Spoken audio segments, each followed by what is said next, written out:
So one of the most important things after surgery is waking up this quad. There's a lot of inhibition from all the swelling.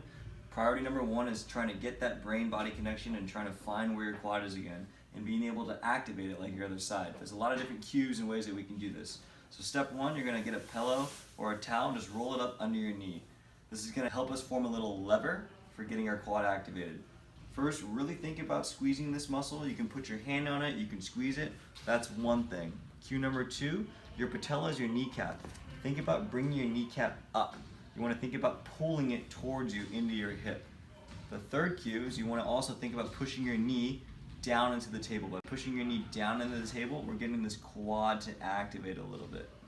Cue number four, you want to think also about lifting your heel off the table. So you're thinking about lifting your heel, and that's going to get this quad to activate too. The fifth one, it's a little bit complex, it's kind of like a J swoop. You're going to think you have your bone here, your tibia. You want to think that you're moving this part of it down in the table while lifting this part of it up. So you're going to be going down and up, kind of in that motion. Down and up. Now, don't be frustrated if you're not able to find this quad. It's going to take some time. With all the swelling, it just shuts off the quad. As the swelling gets better, you're going to be able to fire this a lot better. But work on this as much as you possibly can.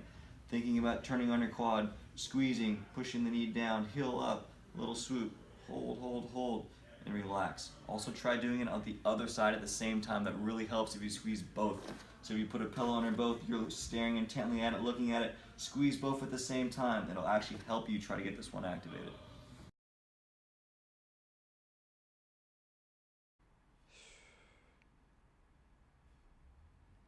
So in this example, we're pretending that my injured leg is my right side, or the one I just had surgery on. What we're doing is we're gently getting the leg closer and closer to more knee bend or more knee flexion. A lot of times after surgery, it's stiff and it's hard to get it to bend. So I'm using my left leg to completely support my right leg. My right leg is completely off right now. This guy has no energy going through it, no active contraction. I'm using my left leg to slowly let my right leg bend. I'm probably going to reach that point where I'm like, oh, that's probably where I feel some tightness, maybe some discomfort. Hang out here for a couple seconds if I want, and then I'm going to use that same left leg to bring it back up. So my right leg is just going along for the ride. It's not actually doing anything. My left leg is doing all the work, exposing it to that bend, feeling the stretch, coming back up again.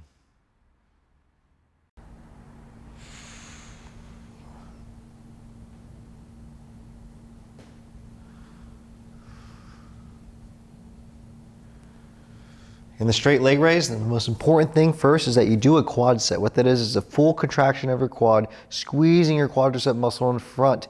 That is the most important step. You have to have that quad set first before you lift your legs. So again, step one, I'm gonna be squeezing my quad, keeping it squeezed, and then while I keep it engaged, I'm slowly gonna lift up, keeping it engaged, slowly control down, and then I can let go. A lot of times people will feel a lot of discomfort in their hip because they're not actually keeping the quad engaged and they're just lifting their leg up kind of passively.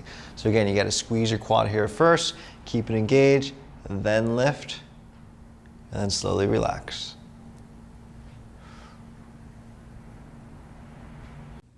This next exercise is a seated passive knee extension. The goal of this exercise is to work on getting your knee as straight as possible. Now all I'm going to do, I'm going to be sitting in a chair. You could also be at a couch, you could also be off your bed, and I'm just going to prop my heel up and my foot on another surface. Ideally another chair works just fine. In this position, I'm not going to do anything but try and relax. Just going to let gravity and the force of gravity pushing down stretch my knee. You might feel some stretching in the back, you might feel some discomfort in the front. A little bit's okay. It shouldn't be too intolerable. Now, if this position is a little bit too painful, what you can do is you can scoot the chair, whatever surface you're propping your knee on, and move it closer to your knee. Now there's less pressure pushing down on your knee. To increase it, vice versa, you would put it further away from your knee. Okay? Again, you're just letting yourself relax, let gravity do all the work, and you're just going to prop your leg up like so. With this exercise, you're going to get set up on your forearms, have your elbows under your shoulders, and now on the side that you want to do the exercise, you're going to point your toe towards you. So get your toe under your foot. And now I'm going to lift my knee up straight into the air by squeezing my quad. I'm squeezing the muscles in front of my thigh, trying to get my knee as straight as I can, and then bring it back down, and then you're just going to repeat that. Really squeeze. You may feel a stretch in your calf and your hamstring, And you should feel the muscles in front of your thigh, especially your quadriceps, really working to lift that leg up.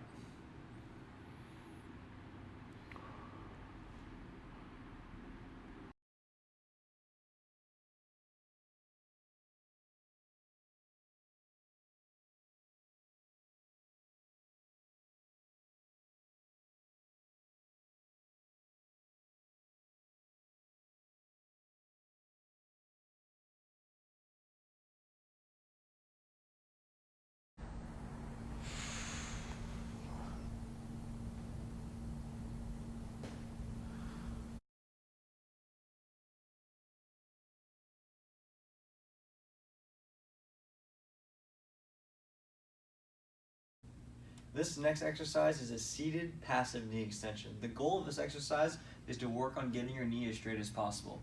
Now,